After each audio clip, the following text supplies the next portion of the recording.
satu hutang. Okey, rakyat Malaysia, anda sudah berada dalam dunia digital. Anda tak nak pun anda dah duduk dalam. Tak boleh nafi. Tak boleh. Dan saya nak bagi tahu anda, tidak ada di mana-mana dalam dunia atau negara di luar sana yang boleh selesaikan atau buang skema ni secara total. Tak ada. Orang tanya saya macam mana nak stop, macam mana nak elak, senang je. You jangan pakai handphone lah.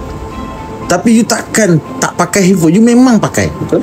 That's why anda suka tak suka, anda dah duduk dalam dunia ni, sedarlah anda bahawa kita harus melalui ianya. Tapi ada dua cara.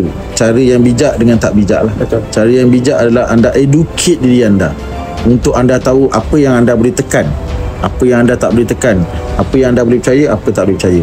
Jangan percaya pada mana-mana link pautan, walaupun dia kata dia PDRM ke LSDN ke KWC, jangan percaya. You kena berbalik kepada official, rasmi tadi. Rasmi tadi, you check. Kalau katalah LSDN kata nak bagi hadiah, pergi dekat page rasmi dia semak. Ada tak? Biasanya dia orang ni akan umum dalam page rasmi. Media sosial dia mesti ada. Mesti ada, confirm. Saya pun buat benda yang sama. Sama je. Guys, handphone is not your friends anymore. Sorry. Handphone bukan rakan anda lagi. Handphone adalah musuh anda. Jika anda kurang bijak.